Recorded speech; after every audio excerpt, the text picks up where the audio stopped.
मोहन रात को खेत में से काम करके अपने घर की ओर आ रहा था।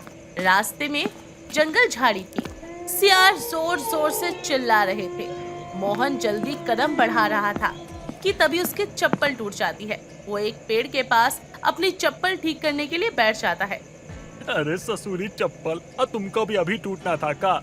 एक तो इतना अंधेरा है, ऊपर से सियार का बच्चा लोग ऐसे रो रहा है जैसे उसकी अम्मा का ब्याह हो गया हो।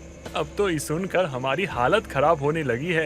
हे भगवान, हमको निकालो इससे, बचा लो हमका। मोहन जंगल के रास्ते से घर आ रहा था और वो पेड़ के पास बैठकर ही चप्पल ठीक करने लगता है। तभी उसे किसी औरत के रोने की आवाज आ रही थी।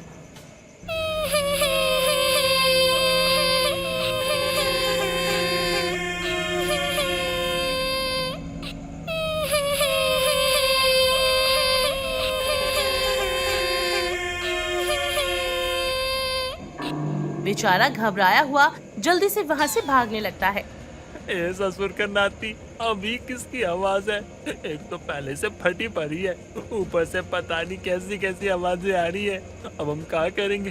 जल्दी जल्दी घर पहुंच जाते हैं, कहीं कुछ हमारे साथ हो ना जाए। ऐसा बोलकर मोहन घर की ओर बढ़ने लगता है। तभी भागते भागते सुनसान रास्ते की ओर वो बढ़ जाता है, जहाँ उसे कुआं दिखाई देता है।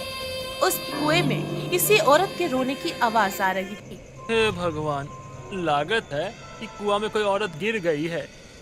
तो हम क्या करें? को निकाले कि नहीं? लेकिन ये इतनी रात को यहाँ करने का आई थी? ये कुछ भी करने आई हो हमको का? हमारी तो वैसे ही फटी पड़ी है, लेकिन करे तो करे क्या, कुछ समझ नहीं आ रहा। तभी एक औरत की आवाज मोहन के कानों में आती है। उस आवाज को सुनकर मोहन पूरी तरह से झंझना जाता है। मदद करो मोहन, मुझे तेरी जरूरत है, मुझे बचा ले मोहन। लागत हो हमारे ही गांव की हो। अरे क्या करने आई थी इतनी रात को कुएं के पास जो गिर गई? मुझे तेरी जरूरत है मोहन, भगवान के लिए मुझे बचा ले। मैं इस कुएं के अंदर हूँ, मेरा दम घुट रहा है। अरे हमको तो ये बात समझ में नहीं आ रहा, अगर तुम कुएं में गिरी हो तो कुएं के अंदर से बोल कैसे पा रही हो? अरे कोनो चुड़ैल वुड़ैल तो नहीं हो ना तुम? अब देखो हमको बहुत डर लगता है। हम बता दे रहे हैं, अगर तुम चुड़ैल हुई ना तो हम ना कोटवा में जाके केसवा कर देंगे तुम पर। मोहन, मुझे तेरी मदद की जरूरत है। मोहन, भगवान के लिए मेरी मदद कर, मैं बुरे तरीके से तड़प रही हूँ। मोहन, मुझे निकाल। अच्छा ठीक है, और रुको, हम अभी तुम्हारी मदद करते हैं, तुम चिंता मत करो। मोहन बड़ा ही दयालु था। उसे ऐसा लग रहा था कि कुएं में फंसी कोई औरत थी जिसे उसकी जरूरत थी। इसलिए मोहन कुएं में झांकता है और तुरंत कुएं में खींचा चला जाता है और मोहन की आवाज हमेशा के लिए बंद हो जाती है। ऐसे ही अगली सुबह मोहन की पत्नी शांति रात से अपने पति का इंतजार कर रही थी, लेकिन मोहन का कहीं आता पता नहीं होता। बेचारी परेशान होकर गांव के सरपंच के पास जाती है और अपने पति की गुमशुदगी की बात सरपंच को बताते हुए कहती है। सरपंच जी, मैं बहुत परेशान हूँ। रात से मेरे पति का कुछ अता पता नहीं चल रहा। कुछ समझ में नहीं आ रहा सरपंच जी कि आखिर मेरे पति गायब कहाँ हो गए। मेरे पति की तो किसी से कोई दुश्मनी भी नहीं थी। क्या बात है शांति, आखिर मोहन किस काम से बाहर गया था? वो तो रोज की तरह खेती करने के लिए निकले थे और शाम को उनके घर आने का वक्त होता है, लेकिन मैं तो कल से ही उनका इंतजार कर रही हूँ। अब तक वो घर नहीं आए हैं। मैं बहुत परेशान हो गई हूँ सरपंच जी, आप कैसे भी करके मेरे पति को ढूंढिए। शांति, तुम धैर्य से काम लो और मुझ पर विश्वास करो। मैं तुम्हारे पति को जरूर ढूंढ लूंगा, बस थोड़ा वक्त दो मुझे। सरपंच शांति को आश्वासन देकर वहां से जाने के लिए कह देता है। शांति भी अपने घर आ जाती है। ऐसे ही कुछ दिन बीत जाते हैं, लेकिन मोहन का कुछ पता नहीं चलता। ऐसे ही एक रात फिर से गांव का ही विनोद नाम का आदमी काम करके उसी जंगल के रास्ते से घर आ रहा था और रास्ते में उसे भी मोहन की तरह बार बार कुएं में किसी औरत के रोने की आवाज आई। विनोद भी अपने आप को नहीं रोक पाया और मदद के इरादे से कुएं की ओर बढ़ने लगा और जैसे ही विनोद भी कुएं में झांका, वो भी कुएं में खींचा चला गया। थोड़ी ही देर बाद विनोद की आवाज भी हमेशा के लिए शांत हो जाती है। ऐसे ही अगली सुबह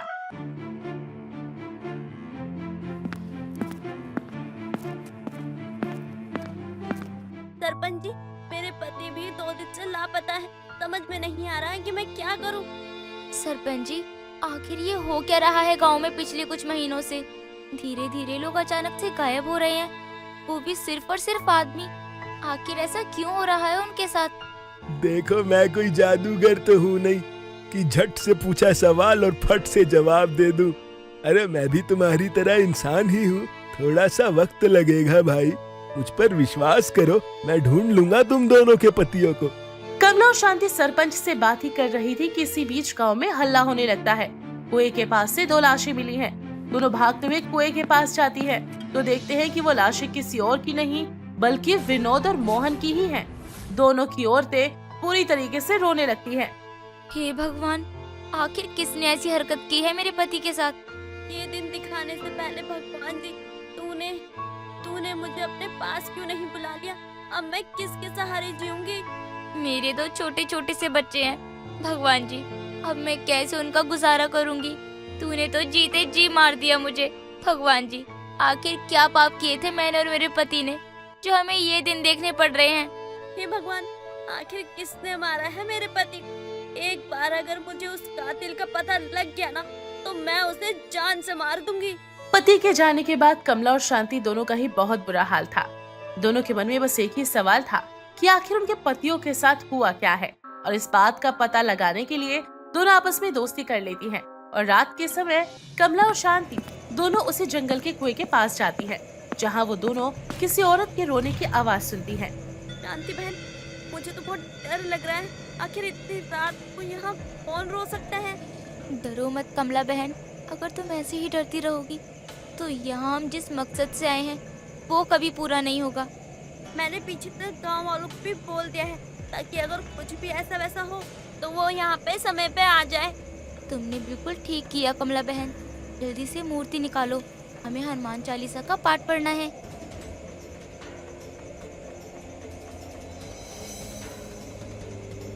श्री गुरु चरण सरोज रज निज मन मुकुर सुधारी, वन रऊ रघुवर बिमल जसु जो दायक फलचारी। बुद्धिहीन तनु जानिके सुमिरो पवन कुमार, बल बुद्धि विद्या देहु मोहि हरऊ कलेश विकार। जय हनुमान ज्ञान गुण सागर। दोनों औरतें मिलकर कुएं के पास हनुमान जी की मूर्ति रखकर हनुमान चालीसा पढ़ने लगती हैं। हनुमान जी का चालीसा पढ़ने से कुएं में बहुत बुरी तरह से हलचल होने लगी थी और कुएं में बहुत तेज रोने की आवाज आती है। भगवान के लिए इसे बंद करो, मुझे घुटन हो रही है, इसे बंद करो। जैसे मैंने विनोद और मोहन को मारा है वैसे मैं तुम सबको मार दूंगी। अपनी खैरियत चाहते हो तो इसे बंद करो और चुपचाप चले जाओ यहाँ से। देखो, जब तक तुम विनोद और मोहन को मारने का कारण नहीं बताओगी तब तक हम तुम्हें ऐसे ही परेशान करेंगे।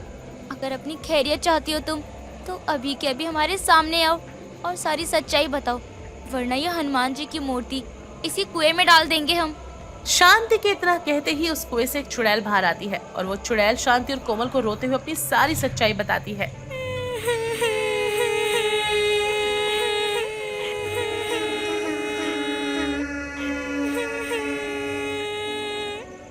कमला और शांति, मैं कोई और नहीं बल्कि सरपंच की पत्नी विमला हूँ। सरपंच जी ने मुझे 1 हफ्ते पहले इस कुएं में फेंक दिया था और तब से मैं यहाँ भटक रही हूँ। मैं रो रो कर हर किसी को अपनी आप बीती सुनाती हूँ, लेकिन कोई मेरी नहीं सुनता। इसलिए मैं इस गांव के हर आदमी की जान लेना चाहती हूँ। क्या सरपंच जी ने मारा तुम्हें? लेकिन क्यों? ऐसा क्या बिगाड़ा था तुमने उनका? सरपंच तुम गांव वालों के साथ हमेशा बेईमानी करते थे। मैं उन्हें रोकना चाहती थी, मैंने उन्हें रोका, धमकी दी, लेकिन उन्होंने मुझे जान से मार दिया। शांति और चुड़ैल आपस में बातचीत कर रहे होते हैं कि तभी वहाँ पर सरपंच और गांव के लोग आते हैं। सभी के सामने सरपंच की सच्चाई सामने आ जाती है, जिसके बाद चुड़ैल खुद सरपंच और गांव वालों के सामने ही इसे जान से मारकर हमेशा हमेशा के लिए कुएं के अंदर ले जाती है।